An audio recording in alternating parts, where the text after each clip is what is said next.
Right, welcome back to Eating Lifestyle Live, Natural Remedies Uncut. Today we'll be talking all about herbs, introduction to herbal therapy, and we'll be showing you how to make different types of herbal remedies. So whether that be, you have herbs that are leaves, loose, and herbs that are more hardy, like those root herbs. And we're going to be talking about all those different ways that you can make those different types of herbs, like decoction and so forth, infusions, and we're going to be getting deep into some of those herbal stuff. Also, feel free to ask questions like throughout pertaining to the class, like what we're talking about. If you need to clarify anything, you can submit those questions in the chat, and we'll try to answer it as we look at the chat every now and then. But towards the end, we're going to have a Q&A segment for anything that we need to go in depth with, so we can answer any questions that you guys may have towards the end. We just thank you so much for joining our class today.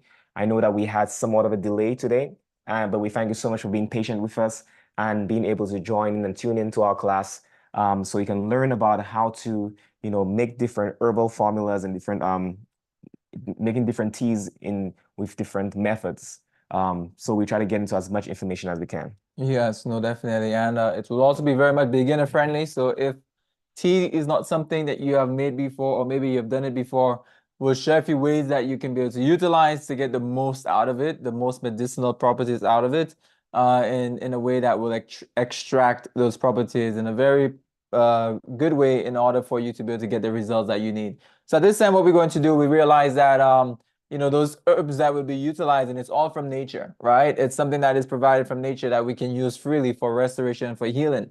But oftentimes we look at the benefits of what nature provides and not necessarily consult the one who created nature. So what we want to do at this time is just pray to the Lord, the one who is the author and creator of nature, and who has given us nature as a physician as well. So let us pray.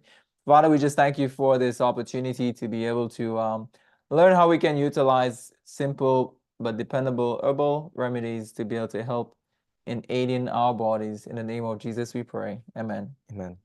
All right, so we're going to get into like an introduction to herbs there, so we can try to introduce the topic and discuss various things that you should be aware of as we, go on to make different herbs and different methods of making herbs. Like there's so much that you can do with herbs. You can make basic teas, and the different ways that you make teas based upon how thick or how thin those herbs are. There's also, you can make stronger herbs, decoctions, like for tinctures and so forth. We can probably talk a little bit about some of these things as well. And there's so many different ways that you can use those herbs and make it so that you can use those herbs in different ways. But we'll just give you here a short introduction here, so that way you can be aware of like an introduction of how herbs work and how we make them and so forth. It says Hippocrates, who is said to be like the father of medicine in our modern day times. And he said this here that let food be thy medicine and let thy medicine be thy food. And when you think about herbs, a lot of Herbs, a lot of extract herbs and extract make them herbs and seem make like them there's feel like that. something in a special group. But, herbs can be grouped together with, let's say, vegetables. And you notice that a lot of those vegetables sometimes that we eat and we season our food with, some of those seasonings have a lot of therapeutic benefits as well. So people always ask us sometimes, can I use this? Can I do that? Can I eat this? And it's like, well, do you use it in your seasoning? Like people ask the basil, can I use the basil? Like, is it harmful if I take too much or not? Do you cook with it? It's, a lot of us already use herbs on a day-to-day basis. So we just want to take those herbs and treat it as if this is our food. What we eat, what we consume, we want that to be our food as well. No, definitely. And there are different ways in which even in the Bible it speaks about different herbs, right? And for example, you have a parable here of a mustard seed that the Bible actually refers to as being an herb. So notice that there are different things that are called herbs, like the mustard seed, that mustard tree, it's referred to as an herb. It says, which in Matthew 13, verse 32, which indeed is the list of all seeds, that when it is grown, it is the greatest among herbs. So, and it says, and becometh a tree. So again, when it comes to herbs, there are different components of an herb. So for example, within an herb, you may have the leaf, you may have a flower, you may have the bark of a tree, right? You may have a seed, right? You may have different components of an that makes up an herb, and all of them could be utilized in different ways, right?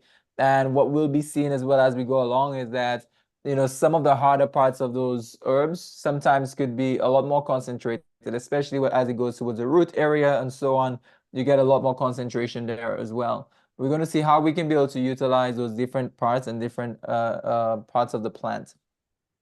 Yeah, so plants as well as trees can be classified as herbs, as we were talking about before. So we have those classification of herbs. And a lot of us, we have herbs all around us. And a lot of people are unaware of the herbs that are around them. And stuff like dandelion, mullein, like we have outside, right? Our yard, just herbs growing wild. And some of you think those things are weeds, and then you may try to pull it up, or some of you may spray your Roundup on there and try to get rid of those pesky weeds. But some of those things have therapeutic benefits. And just maybe we can talk a little bit about these things. There's some of the things that you can find outdoors that you may find in your lawn that you can use, like dandelion, and you can use it for different therapeutic benefits there. But plants, there are herbs all around us that have therapeutic benefits, and some of us don't even know about it. Yeah. And the good thing about herbs is that, there are multiple ways that we can utilize it, right? So for example, you can utilize it like many do already in our foods. Now, of course, I know we probably have some great chefs that are listening in right now, and you know how to, throw down those herbs to be able to have that nice aromatic taste, just to make anything taste delicious, right? I'm sure some of you are good at that. And then not only culinary purposes, but it could also be used for nutritional purposes as well. So for example, you have different herbs, whether that may be from the leaf, from even the fruiting part of that herb as well. Like that may be high in nutrients. So for example, one of the herbs that is known as the father of herbs, I'm not sure if anyone of you may be familiar with it, it's called alfalfa. Alfalfa is known to have almost all the different nutrients, right, that we can find in our human body as well. And it's a very good nutritional herb. Like we also have like one of our formulas, we call it Super Nutri-C, right? Because we realized that there were certain herbs that were extremely high in the vitamin C content. And we're like, okay, wow, you know what? The herbs that are highest in the world with vitamin C, let us put that together so that way we can be able to allow individuals get an immune boost. So you have different herbs like camu camu, like acerola cherry, and you have like so many other ones that are extremely high. So you do have nutritional herbs that are very high in nutritional content. And you also have medicinal herbs as well. So those medicinal herbs, of course, has lots of phytochemicals. It has lots of medicinal values where it's able to like target different parts of the body, different systems of the body, whether that may be reproductive health to digestive health to circulatory health, respiratory health. So the different herbs that works powerfully in different areas around the body as well. Yeah, and those things are very, very important to understand. So now the place of herbs in rational remedies. Now, I'm going to read a quotation here that is kind of powerful. It says there that it is no denial of faith to use rational remedies judiciously. Water, air, sunshine, these are God's healing agents. The use of certain herbs that the Lord has made to grow for the good of man is in harmony with the exercise of faith. And I like how it says that the use of certain herbs, because we do have some toxic herbs that are out there. We don't tell people to consume every single herb. We do have herbs that may have been tainted because of the condition of sin. Like you wouldn't go to those poison ivies and all this different stuff like that. And some may be controversial, but we even try to stay away from some of those stimulating herbs, like that has THC in it, like the marijuana or the weed and so forth. And we try to stand clear of some of those herbs because of what it does to the mind, and how it may cloud the mind and interfere with your connection that you have with God. So that's just some things that we have to look out for. But we want to be able to use these herbs and use this in for remedies. For some people out there who might be thinking that you just pray when you're sick and that's all you have to do and God is going to heal you. But it's not a denial of faith if you use herbs, if you use those natural things to help you to overcome your sickness. So praying is one thing, but prayer without action is dead. So you want to be able to follow up your prayer with action as well. And one of those actionable things that you can do is by implementing herbs into your healing regimen, as we'll be talking about here today as well. No, definitely. And I think that's important. And the great thing is that there are alternative herbs. There's not just only one herb that helps with like just that one particular thing. So for example, if you know that marijuana is not the healthiest herb, right, to be able to consume, it's not, because of its drug-like components in there, THC, and the effects it has on killing brain cells, slowing you down, and just so many other functions where it really clouds the brain, and you can see it, as well. But then there are many other herbs that really helps. Like some people who may take it for things like seizures and so on. You do have powerful herbs like lobelia and others that actually works very well.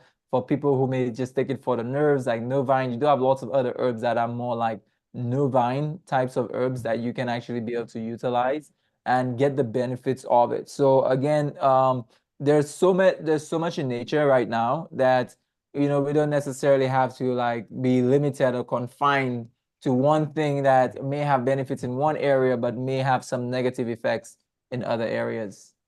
Yeah, definitely. Yeah. And if any of you are familiar with a man by the name of Thomas Edison, a famous scientist, once said that until a man duplicates a blade of grass, nature can laugh at his so-called scientific knowledge. It says remedies from chemicals will never stand in favor compared with the products of nature.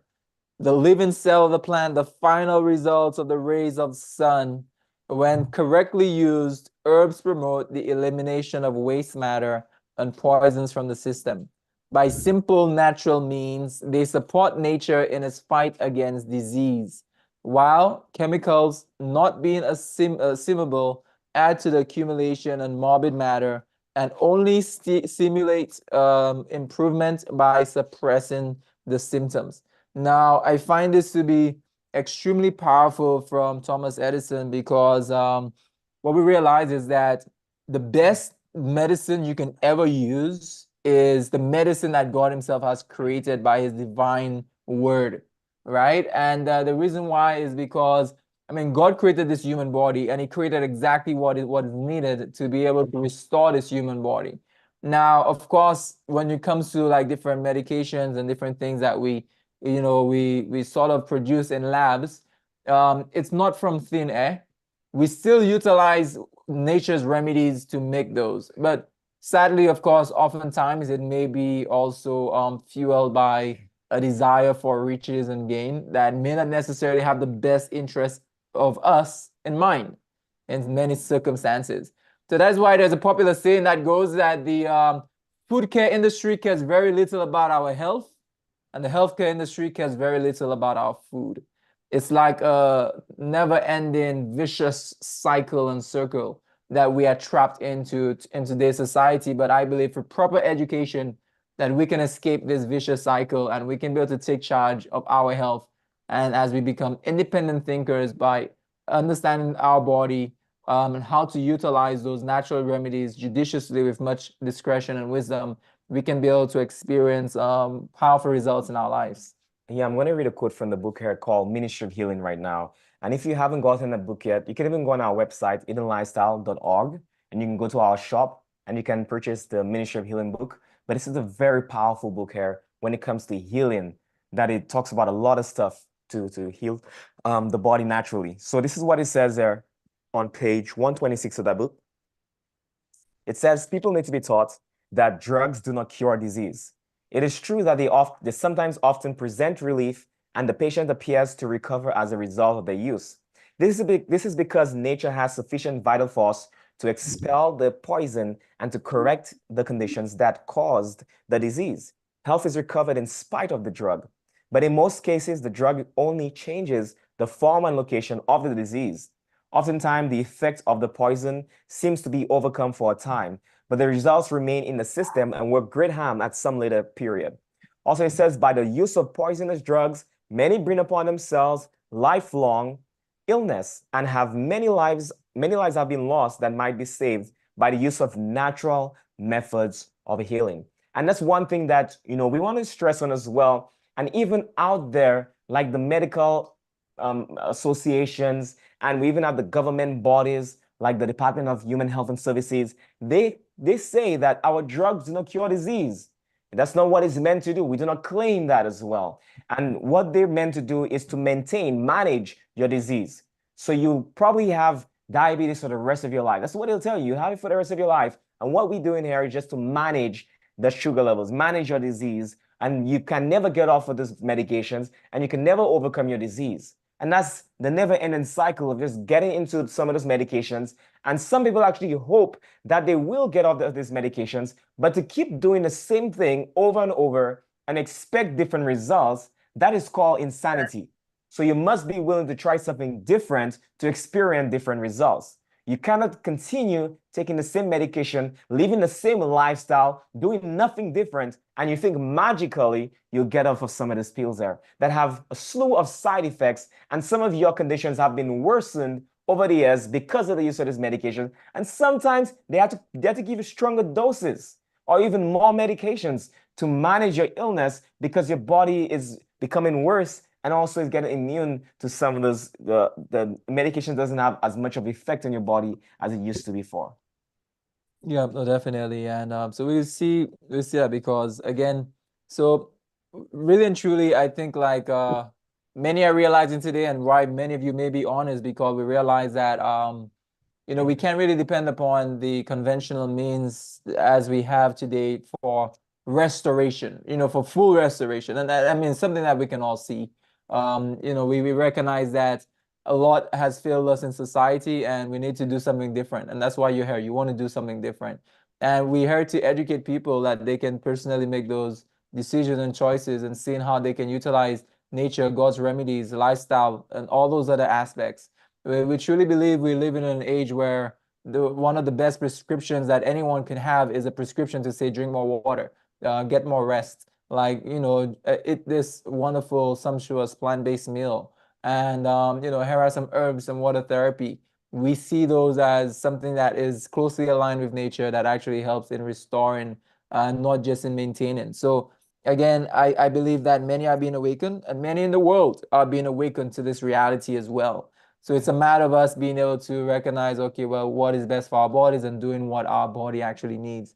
There's this source here that we have that says 20% of all prescription drugs, 25% are derived from trees, shrubs, or herbs. It's estimated that 30 to 40% of medicinal doctors in France and Germany also rely on herbal preparation as the primary source of medicine. So again, there are many locations in the world where there are physicians that are really, you know, pushing forth even the natural means and remedies because they see the impact. And even in America, there are movements. There are underground movements, some overground movements of physicians that are leaving their regular medical practice and becoming lifestyle physicians.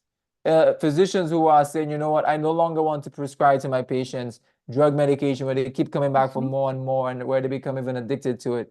I want to prescribe to my patients lifestyle. I want to prescribe to them natural remedies. And I'm in contact with several who are making that step and decision. And so again, I mean, we really like commend a lot of you in the medical field who are making that step as well, you know, because again, we do see the benefit where the more individuals of such talents and skill and so forth that can be able to be a helping hand to those who are aching and in pain and suffering. I see it as a great blessing to humanity to be able to help in the restoration of many illnesses. Yeah, so then why use herbal medicine? You know, number one reason, there's little to no dependence or addiction. And we have also number two, history of safety and efficacy. Some of these herbs have been used for 6,000 years. So there's a history there of safety and efficacy. There is, you know, no prescription necessary for this herbal medicines as well. And also generally few to no negative side effects. And that's one of the reasons why I love this herbal remedies so much, is because the little use of side effects, like knowing that you can take this herb so long term and not worrying about damage to your kidneys, damage to your liver, damage to your different parts of your body, you know, even on those blood pressure medications, make you more susceptible to get heart attacks and stuff in the future. And it's just so amazing. And the same thing it's supposed to help you with, it may even cause. So then, those little to no side effects is really great. Reason why we love using those herbal remedies as well. No, definitely. And the powerful thing is that what we see, I mean, as Christians, because we believe God who created nature, who created this world, and who created those natural means. And we want to follow the pattern of Jesus because we realize that one of the greatest healers that have ever walked this earth is none other than Jesus. And when we think about his healing, I see there are so many practical things in the life of Christ that we can learn from, right? So for example, in John chapter 9, looking at even from verse 1 to 7, you have the illustration of that story that took place when Christ saw a man that was born that was blind, and he went up to the man and he went down and he took some clay. He spat into the clay. That people may think, okay, well, what is he doing? It looks crazy, but what he was doing was actually um, putting forth warm water that was available at hand to be able to mix into the clay to activate it. Place it on the eyes of this blind man, and then he went. He told him to go wash in the pool of Siloam. He placed that poultice there, and as he traveled, whatever distance it took for him to travel to that pool, he was finally able to wash it off. And then we saw the illustration of the lesson that Christ was teaching, where he was showing us the power of using natural remedies combined with faith, prayer and works combined, faith and works combined, how we can experience restoration. So that is why I believe, like in every healing modality you have, there is some spirituality or spiritual source connected with it. That is why, again, with certain healing modalities, we always tell people with much caution, do you want to, even consider entering into certain types of modalities. However, with this natural means, we see that's something that God himself sanctioned, God himself, actually used when he was upon this earth, and we saw the benefits of it. Yeah, definitely. So then what we're going to do here, we're going to look at a systematic approach to herbs there, systematic approach to herbs and understanding herbs. So all herbal remedies are drawn from 4 basic groupings, and the effective herb taken is defined by what group it is in. Also, the focus is on the body rather than the injury part alone. So we look at more whole body systems rather than the injured parts, like what is actually going on in the body. If somebody have arthritis, we're not just trying to get rid of the pain, but we are trying to understand the system. Do they have nerve pain? Do they have this? Do they have that? Like, understanding the body and trying to work with the body, not just trying to think about it in that just isolated area of that body as well. So herbs that influence the body function. So we have aromatics. So they speed up and stimulate cell functions. This includes all spicy and fragrant herbs. We also have these herbs called demulcent, or some of you might know it as mucilaginous. So some of these herbs are mucilaginous. We have comfrey, we have mullein, all those types of slippery, slimy herbs, so forth. These are mucilaginous, demulcent. And this helps to calm down, soothes the cell activity. So when you think about stomach issues, inflamed, it can help to soothe the stomach. You have inflamed lungs, it soothes the lungs. So just think about this as calming down and soothing different parts of your body that may have some inflammation. So then we also have soothe the cell's activity. This includes all high fiber, water absorbing, and slippery herbs as well. And then we also have herbs that influence some of the cell and tissue as well. We have astringents. So those are contract, tone, and tighten. It tightens, helps to tighten some of those herbs. So some of those astringent herbs you can think of like lemon, and let's say you have something like hemorrhoids that is just inflamed and it got like edema, and the lemon is like astringent, so it helps to tighten up the body, so it helps to bring back in that hemorrhoids when it's inflamed, and it's like it has like a swelling effect. So astringents work good for that. So this includes all those herbs that make your lips pucker, like lemon, it's like sour, make your lips pucker. And also when they are put in your mouth, they can be found in roots and barks as well.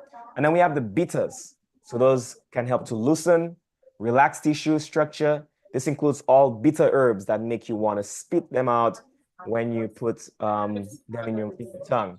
So we have like wormwood, we have all those like bitter herbs that are like pretty strong. This helps to loosen, relax tissue structures, and so forth. And we're going to probably get into some examples here as well as we go further. But these are some of the examples there. Yeah, so for example, some aromatic, again, strong scented herbs as well. Those would be some of those would be like garlic. And keep in mind there's certain herbs that can go into different categories as well. But you have like garlic, cayenne, like ginger, which is actually one of my favorite herbs and teas to drink. Um, you have like hops, you have pennyroyal, peppermint, sage, chamomile, which chamomile could also be very much like soothing at the same time too. So again, those are some examples of it. You have different ones like the mel scent ones, which is more like the slippery types, like the slippery and very slippery. Also, which is great for like colon health and it's high fiber too. You have like the comfrey, slippery elm, extremely great for even like the stomach issues and a myriad of other conditions. You have like a flaxseed and so forth. You have different astringents.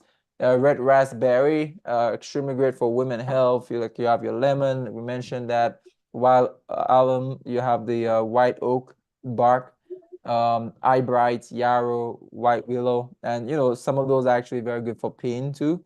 And of course, used in different areas and still even helps like even nerve conditions. So some lend into other areas. Then you have the betas, different types of beta herbs, so which help by bringing into the system a large amount of oxygen. And this property alone can actually celebrate the body's ability to absorb other active compounds that strengthen the cell walls and other cells and other components of the cell. So you have many different types, like a lot of your parasitic herbs, tend to be bitter, like your wormwood, your black walnut, and a lot of those. And oftentimes, individuals or some of our help guests that we work with, when we give certain herbs, especially when it comes to cleansing, like certain cleansing herbs for certain types of body, especially parasitic or blood cleansing, could be very bitter. And it can be tough, tough to be able to consume. But always remember this saying, the bitter, the better. So next time you have a tea that is more bitter, just know that, bitter herbs are actually very good for the body, in terms of detoxification, cleansing, and so on. So something that you want to be able to keep in mind. Yeah, so right now we're going to talk about preparation of the herbs. And then, you see we have a pot here as well. We're actually going to do some demonstrations too to show you how we can prepare some of these herbs at home and how to prepare the different types of herbs too, whether they be hardy or softer herbs and so forth. So preparation of herbs, we're going to look at here. There are, different types of ways to prepare herbs. One of those are infusion. So an infusion is usually made just like a tea. So boiling water is poured into a certain amount of herb, usually the leaves and flowers, in a cup or other suitable container. So then usually you use 1 teaspoon to 1 cup of water. Also, another gauge that you can use, like let's say if you have fresh herbs that you pick out from your garden, you can fill your hand, the size of your hand, you can put some leaves inside of there, and then you take that handful of leaves and you put that inside of the pot. That's usually a good measurement for yourself because everybody's hand is a little bigger. When you're taller and bigger, your hands are bigger, so you get a bigger portion of those herbs and you put it inside of there and you make a tea with your herbs as well. So usually 1 teaspoon for 1 cup of water, especially when the herbs are like sifted and stuff like this here. Um, so then after boiling water is poured, let it sit covered for 20 to 30 minutes. So infusion, you don't have to boil the herbs inside the water.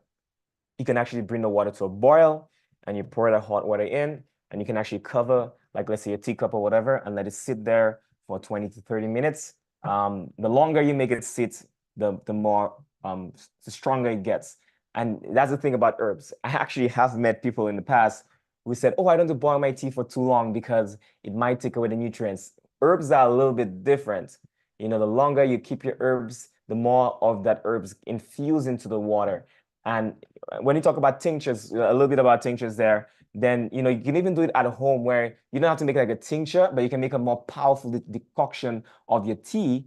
And then so the longer you let that sit, the more that is extracted in the water and the more powerful your herbs become, at that point.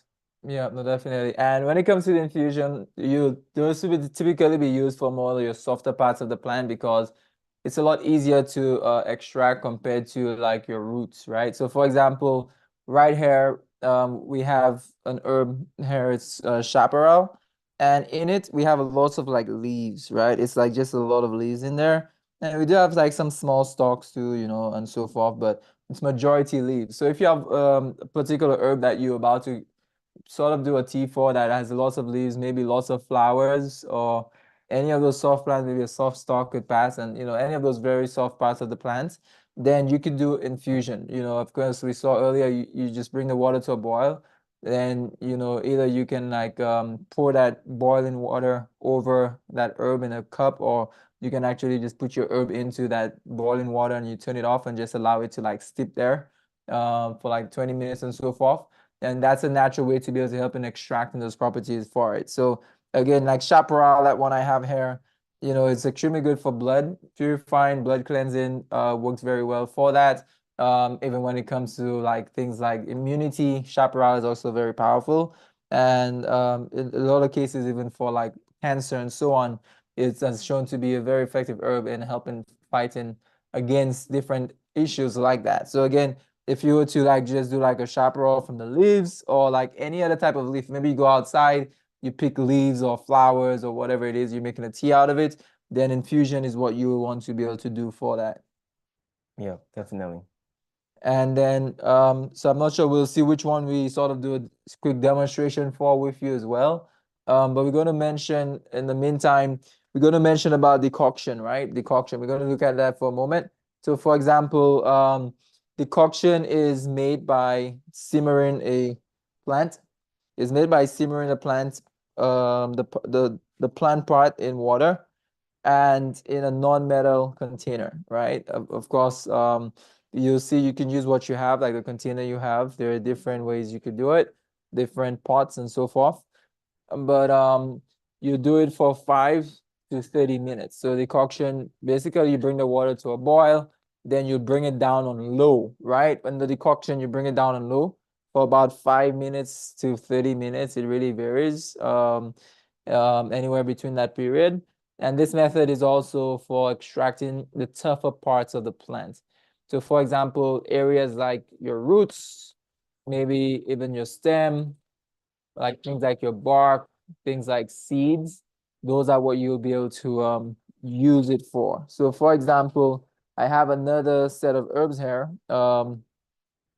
This one here is like Walliam, but it's Walliam roots, right? We have Walliam roots and we also have some of the like really hard, it looks like you know, stem parts as well.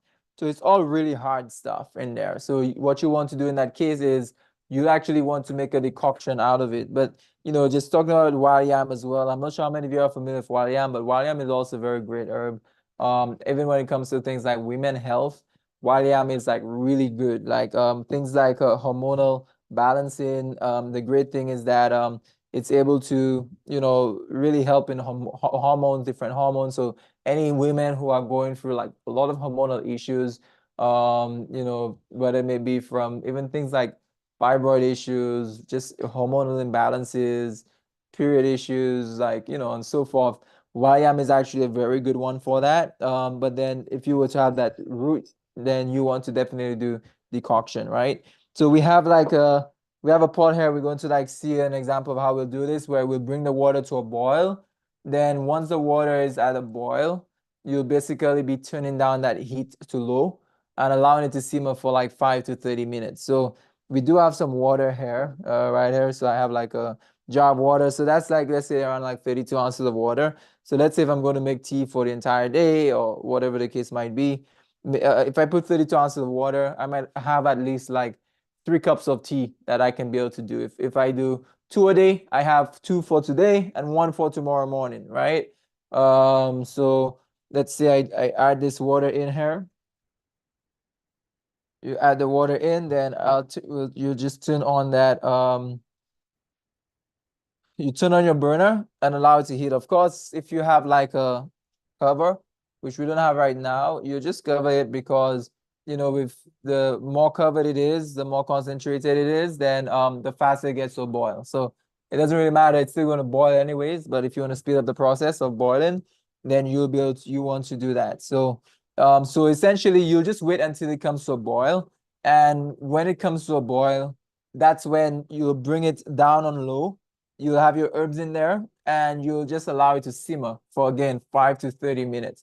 Now, while this is coming to a boil here, we're just going to look at, for example, right? There are different concentrations you can have for different herbs that you prepare. And the way you increase concentration or decrease concentration is by either two ways, right? One is by adding in more of that particular herb into that tea when you're making it. So if you're doing 1 teaspoon, if you want to be able to do 2 teaspoons instead, 3 teaspoons, or even 5 teaspoons or 6 teaspoons, then you increase the concentration that way. Another way to increase the concentration is by using the same amount that you'll be using for the herb, but less water. And that's another way to make it concentrate. And what we realize is that a lot of times when people do herbs, they may do very little.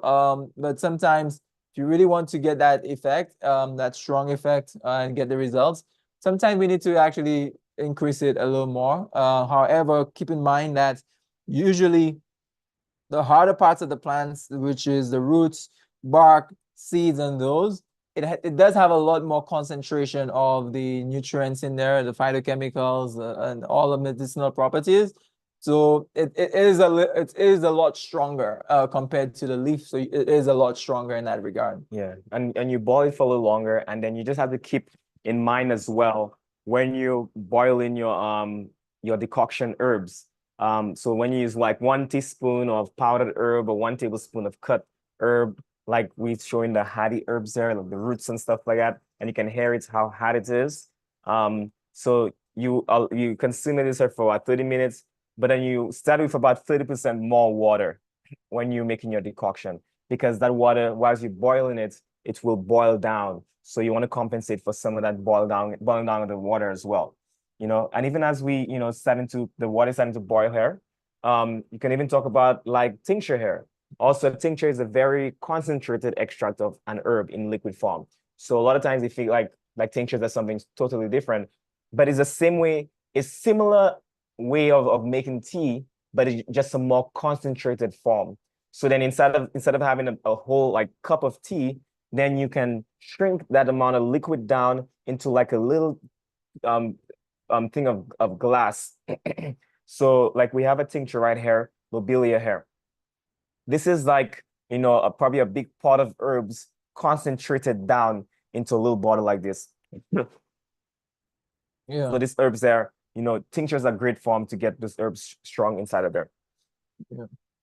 And also, with that tincture as well, you notice that there are different things that you can use for a tincture. For example, you can be able to utilize glycerin and different aspects, which is very healthy, a lot healthier alternative to just using the alcohol. Yep. So, we have here the tinctures. They're useful when it is unpleasant to take the herb in other form. And also if you, like, let's say some of those bitter herbs that we spoke about here, and we talk about like those herbs that it helps to kill the parasites, those things have like a bad taste. You can use those in tincture form. So with the tincture, as we can look at this here as well, like this tincture that we have here. So this here is, you take like something like a dropper or 2 dropper fulls of tea here, extracted, herbs in the tincture. And instead of drinking like a whole cup of tea, like let's say it's very bitter, instead of drinking like a whole cup of tea, you have a tincture here, and it's just as powerful as drinking a whole cup of tea. And we've been doing tinctures here at our center, and it's just a more convenient way to take in herbs.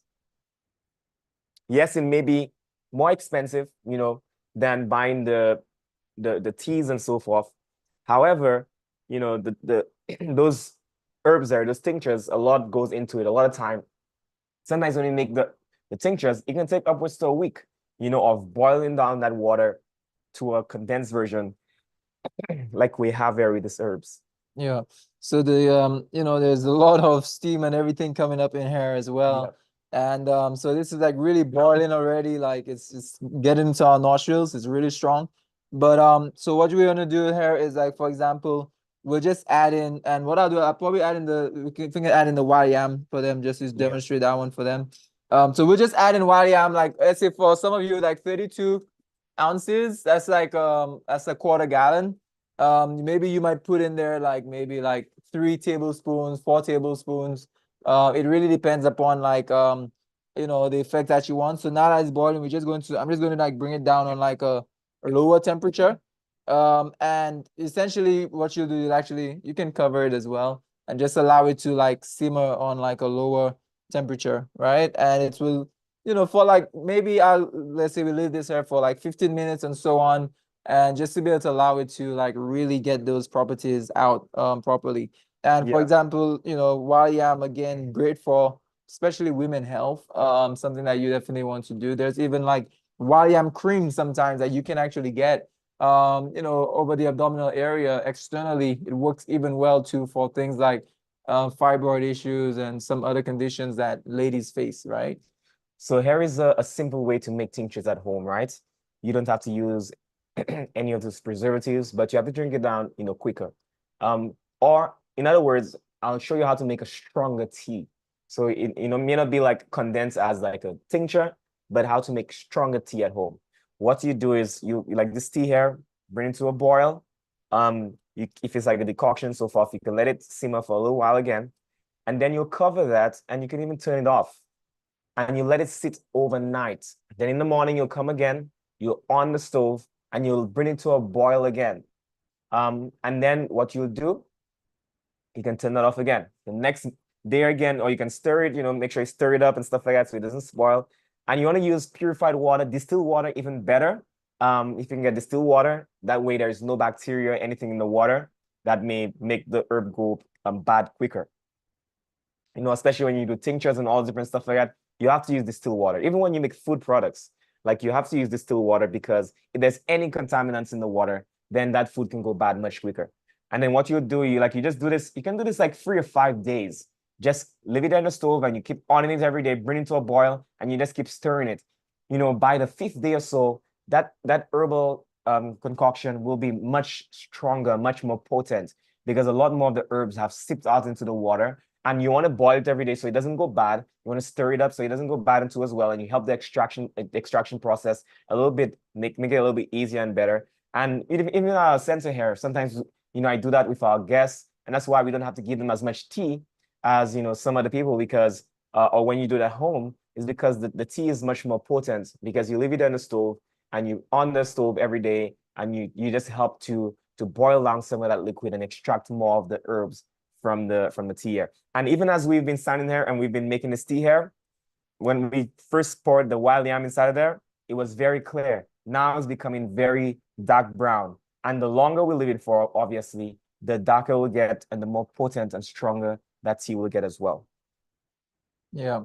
So I'm already seeing like the color, the darkness, the richness of it. So yeah, I really love teas that are a lot stronger. Of course, if you just put like a teaspoon in there with so much water, you wouldn't really get as much benefit. So you definitely want to be able to have more concentration. That's very important because many times people think, okay, well, the herbal remedies are not really working. It's taking a really long time. Yes, we have to be patient as well, but sometimes it's because we're not actually doing as much. So you see how the darkness is in the tea so far. So it's coming along, and even with just a few minutes, right? So if you had just pour water over this, it wouldn't be as effective, right? And being able to extract it properly. And taking those herbs via tea form is also very great. It's very concentrated that way as well. You get a lot of benefits from that in tea, very high dosage of those medicinal properties. And so if you have even like whatever it is, like making if different conditions, like making it part of a routine to actually get certain teas or certain formulas that will help with certain conditions, and doing that regularly every single day, you'll receive the benefits. You'll see the differences, right? By using this simple aspect that God has given to us in nature, which is herbs, herbal medicine. Yeah. And right now we can even smell the wild yam a little more as well.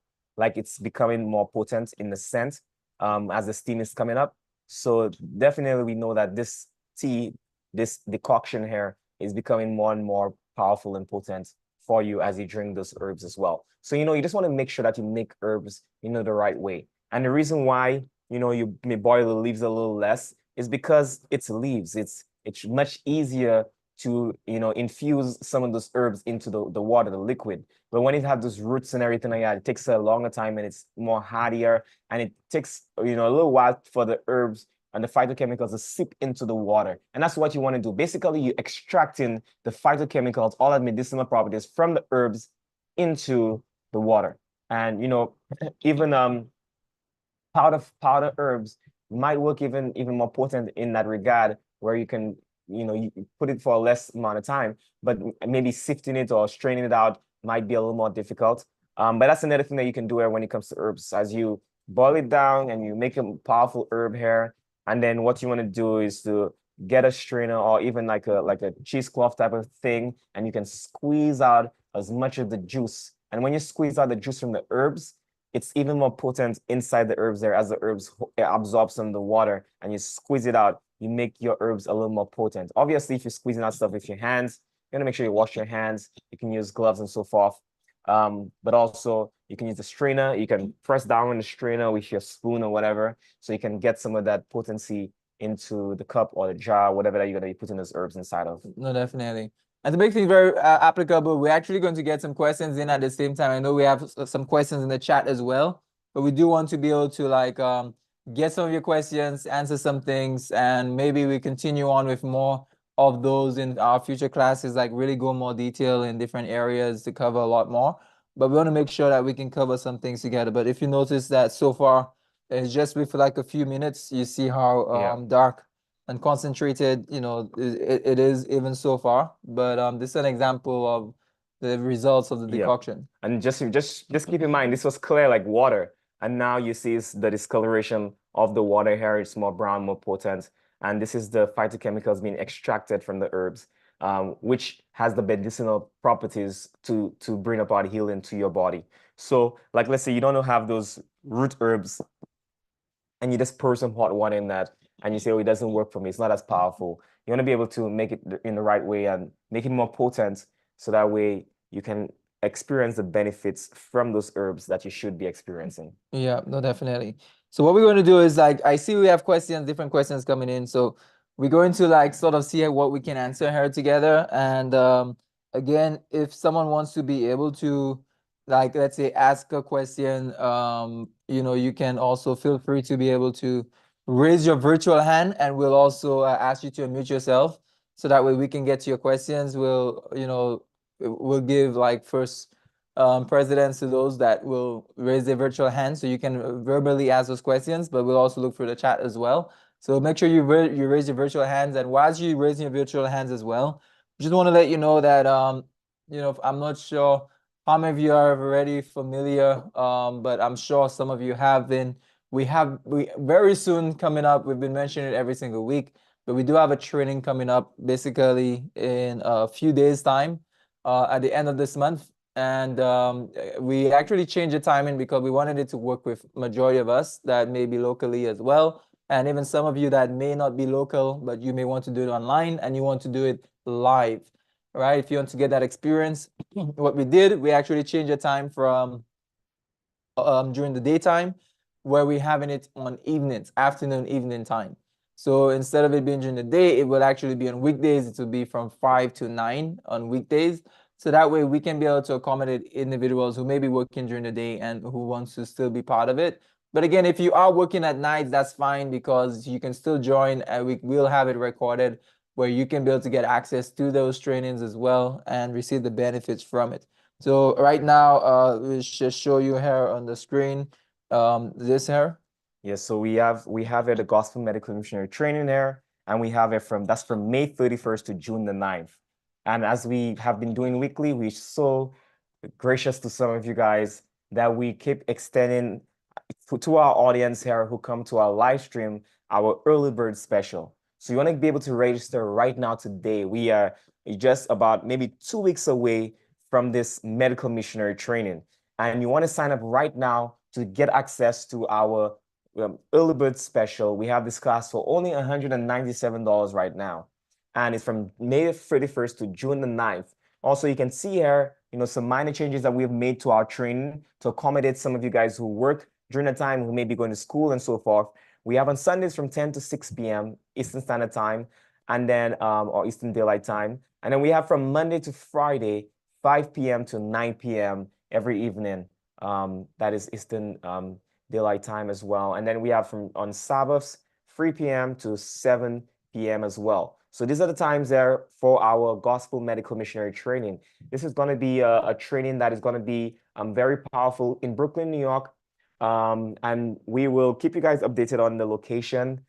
We did have a little bit of, switching to do with our location, but it's going to be in Brooklyn, New York. And, it's going to be at a lovely place where I'm sure many of you guys would have loved to be here. And many people have come through our trainings before in the past, over 1,500 students we've had in the past at our medical missionary trainings.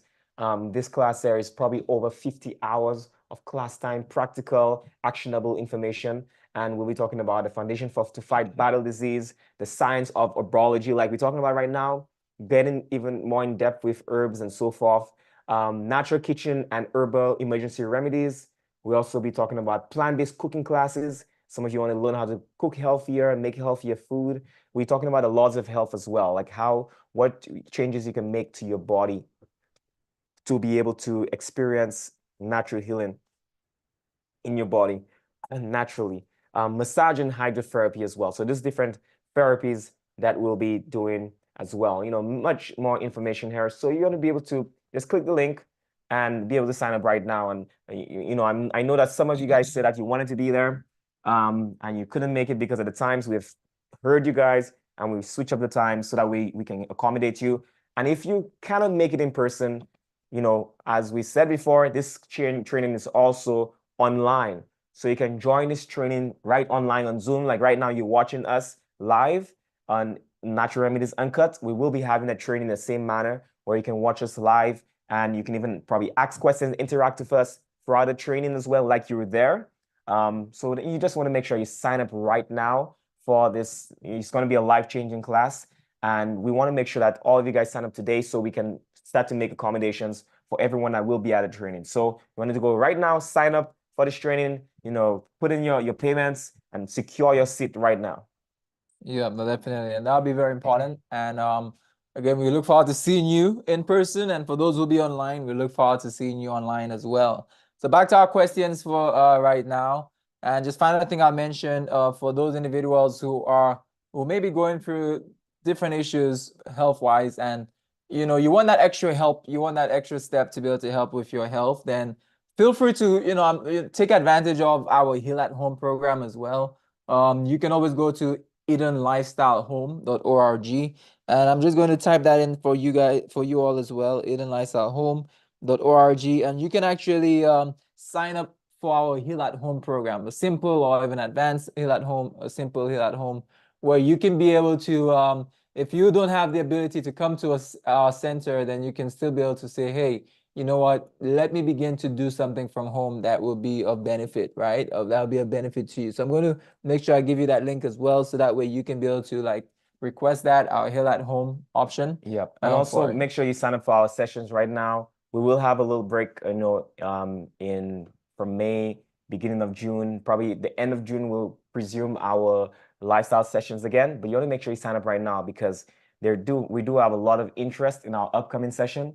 So if you can sign up right now, secure your stay, so that way once we start again in June, that you guys who want to come to our lifestyle center will be able to come, during that time. During the summer times, it's very busy. A lot more people, a lot more activity, a lot of things that we're doing, and we're juggling all the things at once. So we just thank you guys for being able to sign up, being able to call in. I know some of you guys who have been a part of our classes, or some of you who want to come to our center, search us up on YouTube, and then you started watching our classes, and you were just blessed by the information that we've been sharing with you. We just thank you so much for joining every week. Yeah. So then we're going to answer some questions before we end off for tonight. So again, I don't see any hands. Feel free to raise your hands on Zoom. We will be getting to your. We'll ask you to unmute yourself. And I know we do have a few in the chat. Sometimes we may skip or miss certain parts or certain questions, but we'll see what we can cover here as we go along. I know earlier someone was asking, what type of pots are you using? And also we'll come to Lynn as well very soon. What type of pots you're using? Can you recommend the best pots to use, right? So again, like for example, this particular pot here is more like a stainless steel pot. So that's like an option. You can use that. You do have also those nice like glass, you know, pots as well that you can actually be able to utilize. That's an option. But again, the heating time frame and everything else, a lot varies, and you know, all different components to it. But this one is like a stainless steel. Yeah, we want to just stay away from some of those aluminum pots or just other types of metals because of the effects that it may have on the body, on the brain. So then even with our our our Burner. burner, our electric burner here, it's a more advanced burner. It only comes on when you have those stainless steel pots. So you only come on for those, and that's a good way to tell if your pots are fully stainless steel and so forth. But stainless steel is pretty good pots that you can use that have been, shown to be a little bit healthier. And then other people, we have the glass that my brother talked about, and different pots that you can use. But you just want to stay away from some of those pots that have harmful metals inside of there. Also, Lynn, you can go ahead, unmute yourself, and you can ask your question. Hi. So Hi. I did sign up for the for your class. I'm excited. Oh, Oh, great, great, great. We look I forward just to wanted having you. I I just wanted to know. You said you modified the time for the people's convenience. Is it the people in person, or is it also for the Zoom people? yes, so both. So it's going to be live. So those who are watching on Zoom, the classes are going to be live. Yeah. Okay, so because I know I saw it on the website. It's 5 o'clock from Monday to Friday. Is it still 5 o'clock? Yeah, Yes, yeah. yes, So yes. that's the change that we made Yeah, from earlier it was during the daytime, yeah. right? So now Okay, it's at okay, 5 in the evening to 9. And Sundays we have it full day still because most people might be off then. So Sundays is full day, but during the okay, week it's 5 to 9. okay. And is it going to be recorded? Recorded? Is that what you asked? Because for me, for example, like you use the time, you can record it all. Yeah, so then yeah. So so we The Yeah, so we are working on like a package for you guys. Having so you can access the recordings afterwards, like the classes afterwards, and also probably get like some of the presentations that we use throughout the training. So we are working on developing a package for you.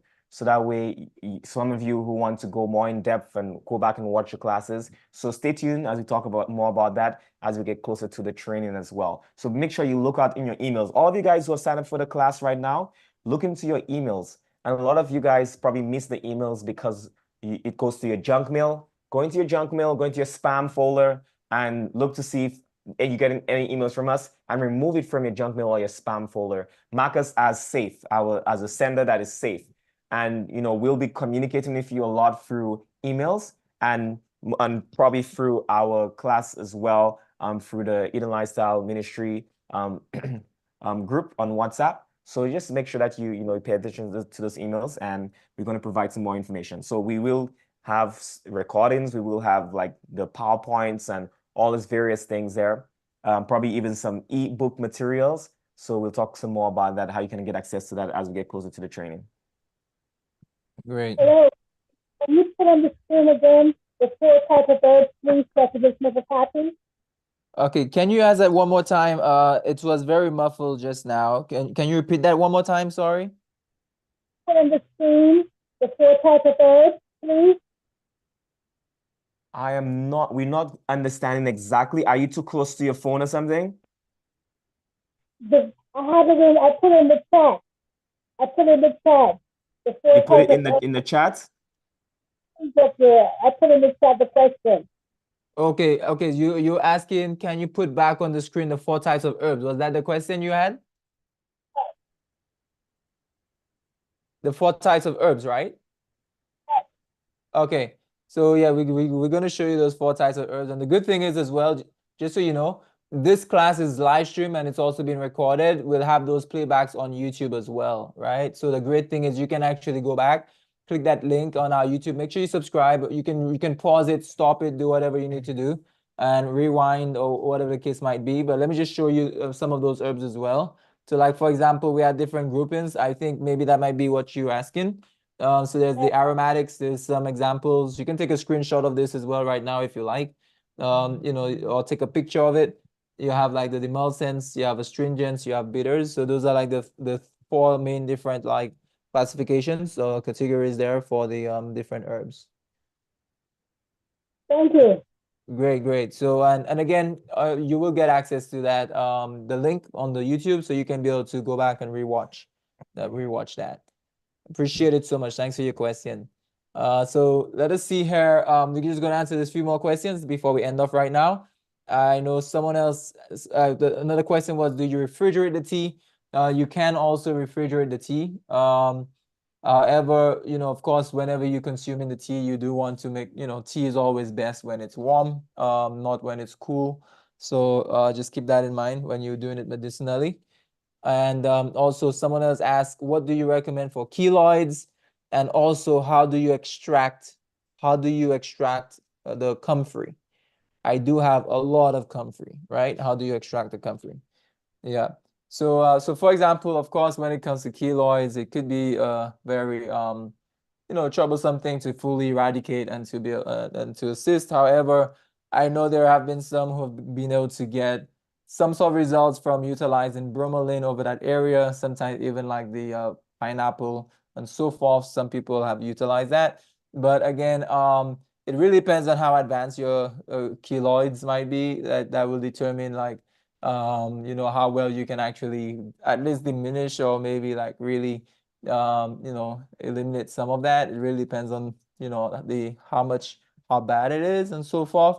But some have been able to utilize the bromelain and so forth from the pineapple that actually gave some results. So you can sort of see what could work best for you. Yeah, and also to prevent some of those keloids, like to reduce some of those effects of keloids, especially when you get a wound, the best thing that you can do is, as we talked about, the demulcent herbs. The demulcent herbs pretty good to help to prevent that. It's like a mucilage. It forms a barrier over the skin so your body can heal properly. So it doesn't have to form that, that overlapping that skin that pops up in the healing process. So you put that barrier over there so it doesn't form those keloids. So aloe vera works really good in that regard. And you can just put aloe vera on that wound as it heals, throughout the day. Like I would say 3 or 4 times in a day, just apply the aloe vera over that wound. And that can help in the healing process to even reduce some of those keloids. When I was younger, I remember playing soccer, and I was running looking at the ball, and I didn't look up, and this tree came and it slashed me on the side of my face, a big cut on the side of my face, bleeding everywhere. And then I went home, and my mom was worried I looked like one of those vagabond boys, like we call back home bad boy. And my mother was worried about that. And I applied the aloe vera to my face, and the way it healed, it looked like nothing ever happened to me with the healing process. So that's something that to just keep in mind. If you do get a wound, you want to be able to treat it properly so you don't have those keloids come in the first place. Yeah. And of course, with the comfrey, you can extract it. Most of the times you may have probably comfrey root and so forth. You can have like demulcent, the decoction, You can make a decoction. Usually the roots, that's how you could do it there. It all depends on how you apply it. You can apply comfrey different ways. You can actually make comfrey salves. You can have the tea. You can have different things like that. So those are different ways you can do it, but we like decoction. And also someone says, how do you determine the dosages, right? So there are different ways to determine dosages.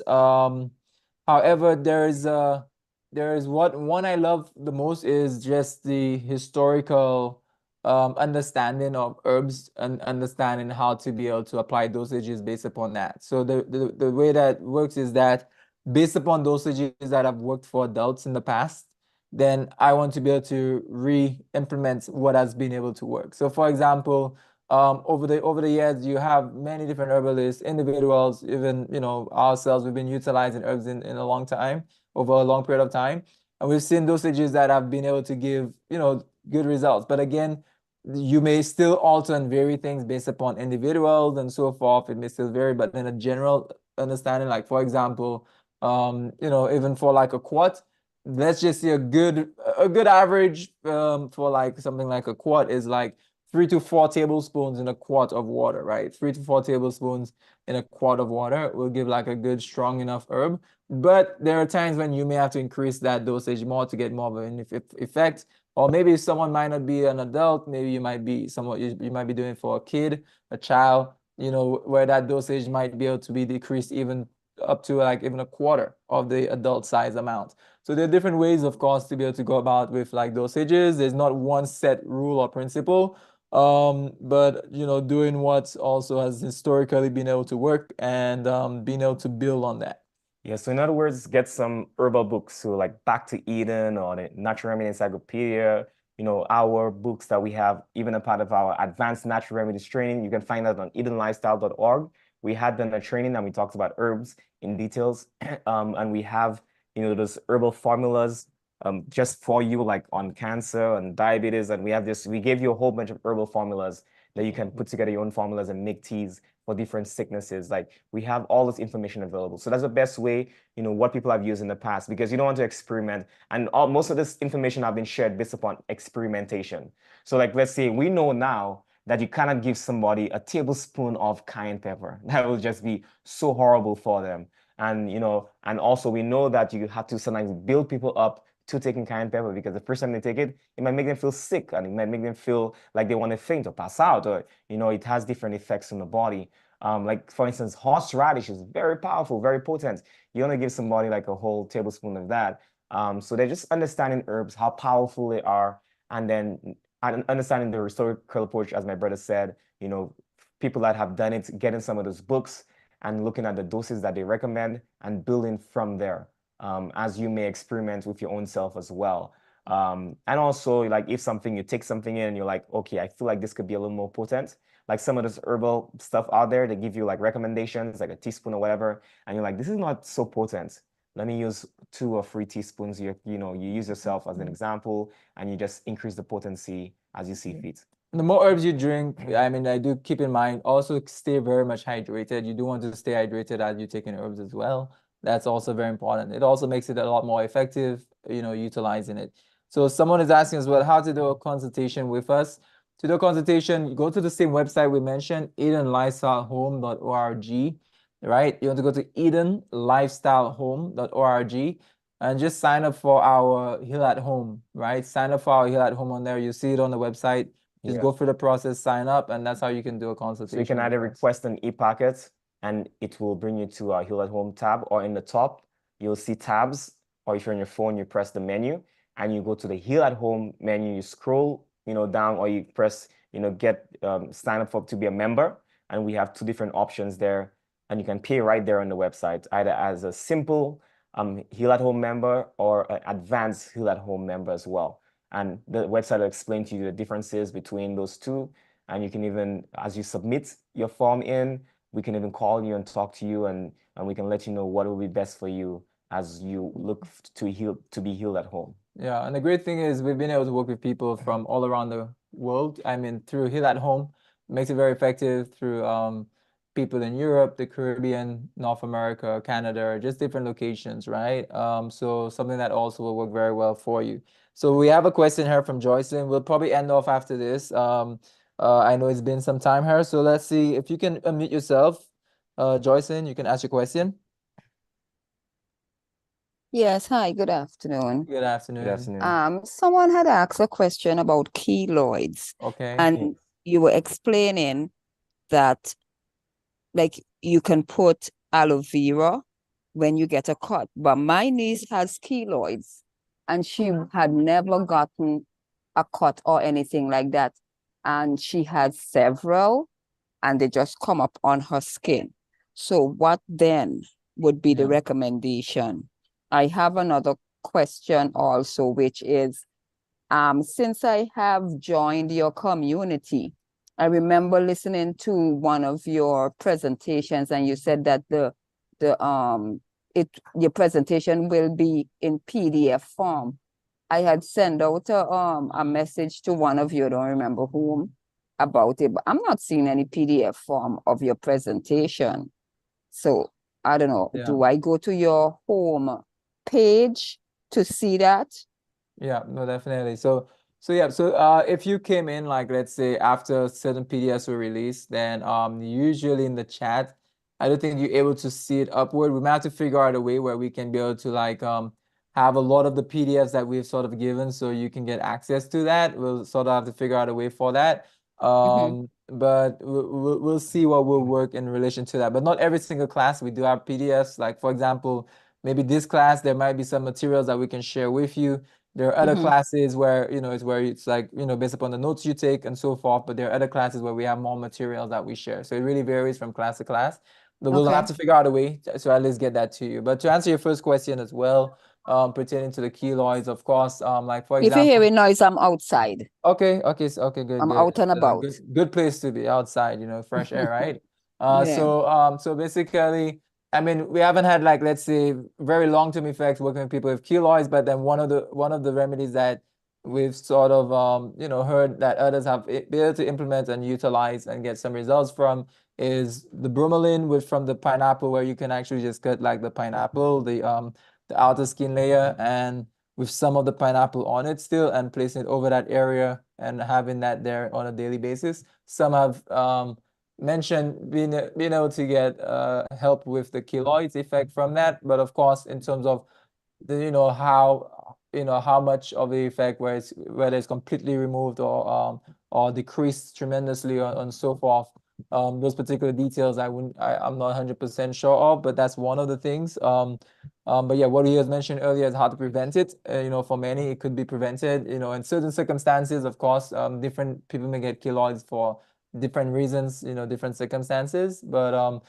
those are some things that sort of could be tested and see how it works with. Yeah, another way that people can get keloids too is by acne, especially as the acne begins to heal. And I mean, I'm not saying it might be particular to your. I think you're talking about Anissa or someone. May Yeah, not be it comes particular to up on them. her back and stuff like that. Yeah. And she has several removed, and they reoccur. They come back, and when they do, they come back like bigger than it was before. Yeah, and especially if you have it removed surgically, if that's not healed properly, then you have to still apply the aloe vera in the healing process, especially after surgical procedures, injury to the skin, even acne and so forth. All the things can cause like the scar tissue, the keloids, and you can use the aloe vera in the healing process. As even if acne, some people that have acne, you can put aloe vera over that to help for that to heal properly and doesn't leave marks and so forth on your skin. Yeah, so that's different things that you can do here.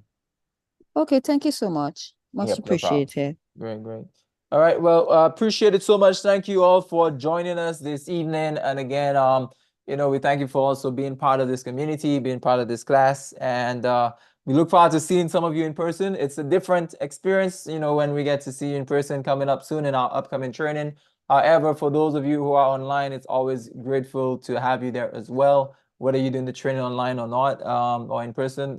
We just love to have you there. And yeah, we look forward to seeing how best we can continue to take charge of our health. I believe that what we're doing, and our goal is really to empower each and every one of you to become physicians in your own home and in your own family, in your church, in your community. And I believe when that is done rightfully, then we can be able to have a much more healthier world, a much more healthier community. And it starts with each and every one of us by educating ourselves and understanding that there are options. There are ways outside of what is typically given to us on the media or handed down to us through conventional means. There are ways in which we can help in restoring our bodies. And I hope that this could be enlightening to many of us in how we can take charge of our health. Yeah, so make sure that you sign up as in the chat, those on YouTube in the description. You can sign up for our upcoming training so we can meet you guys in person and you can spend all those hours with us, engaging with us, asking us questions, picking our brains. And also, we want to make sure that if you're watching on YouTube, like this video and subscribe. And the reason why you want to like this video, you want to show the YouTube algorithm that you love the information that we're sharing with you, and it will recommend it to other people who are on YouTube as well, not just yourself. So just a little gesture of just liking that video and also subscribing, hitting the notification bell, so that way you are notified every time we release a new video on our YouTube channel as well. So what we'll do is we'll see you next week